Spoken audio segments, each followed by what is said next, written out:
On a cold winter evening in Chicago, the wind swept fiercely through the city, funneling down the narrow alleys and between towering buildings like icy knives. The chill from Lake Michigan was relentless, biting at every exposed inch of skin, wrapping the city in a frozen silence that only winter can bring. For most, it was a night to stay indoors, to seek comfort under warm blankets and beside glowing fireplaces.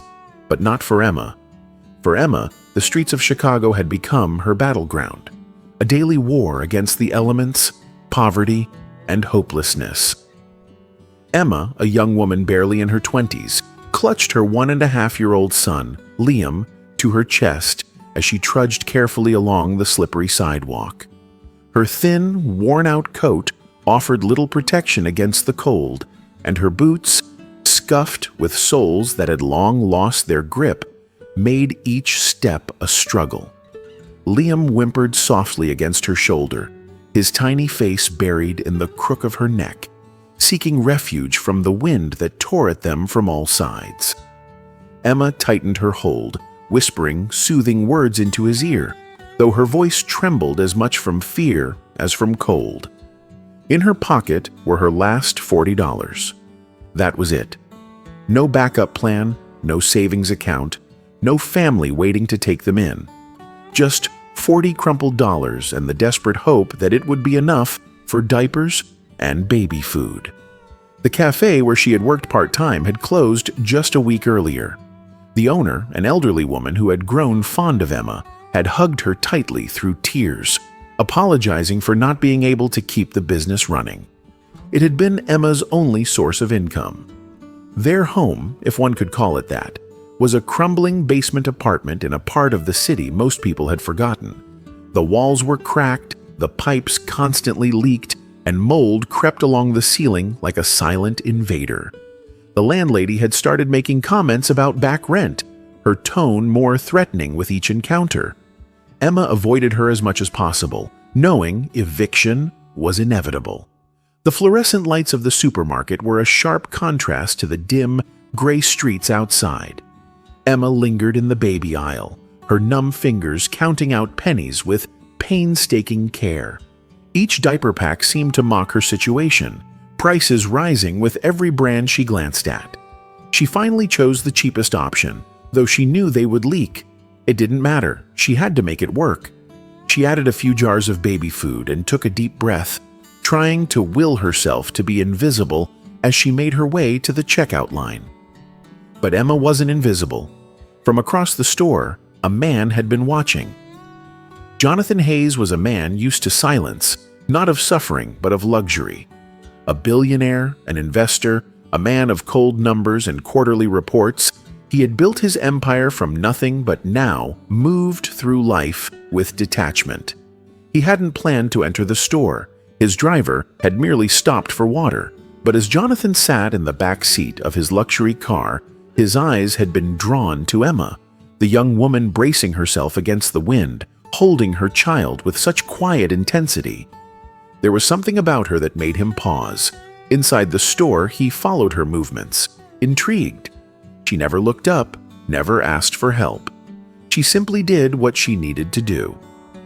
Jonathan watched as she paid, fumbling slightly with the coins, and then turned to leave.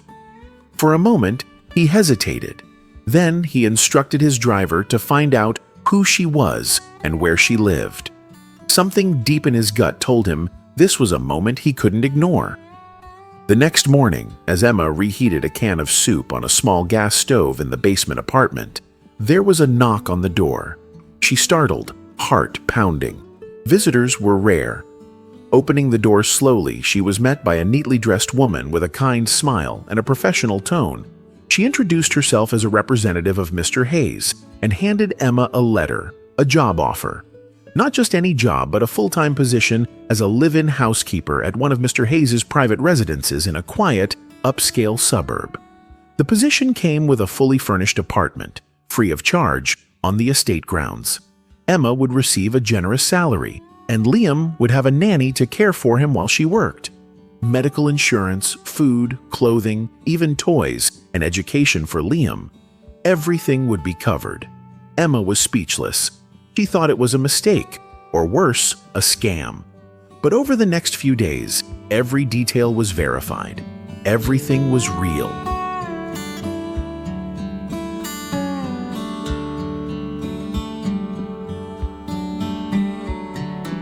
She moved into the new apartment within a week. It was warm, clean, safe. Liam's laughter returned, and so did color in Emma's cheeks. She worked diligently, keeping the estate spotless and proving herself to be trustworthy and capable. Jonathan visited only occasionally, but when he did, he always asked about her. Quietly, without drawing attention, he made sure her needs were met. Inspired by the stability she had found, Emma enrolled in evening classes to study accounting. Jonathan paid her tuition in full. She studied late into the night, long after Liam had gone to sleep, often by a small lamp in their cozy living room.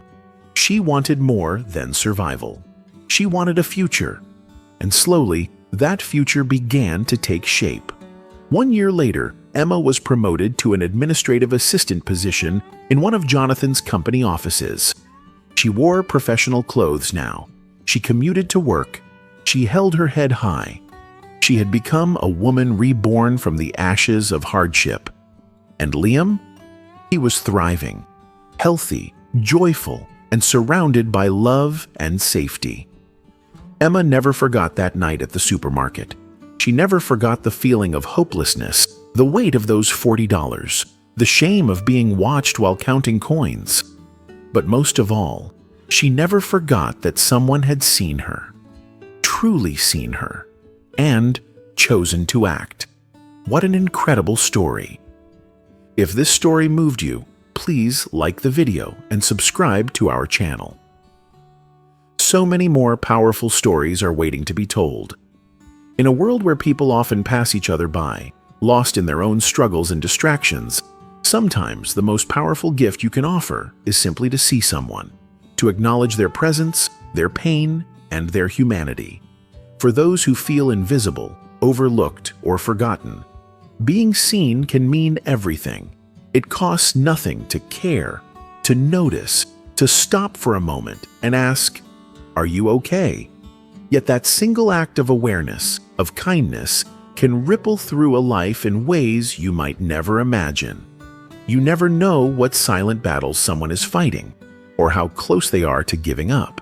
And in choosing not to walk away, you may not only change a life, you might just save it.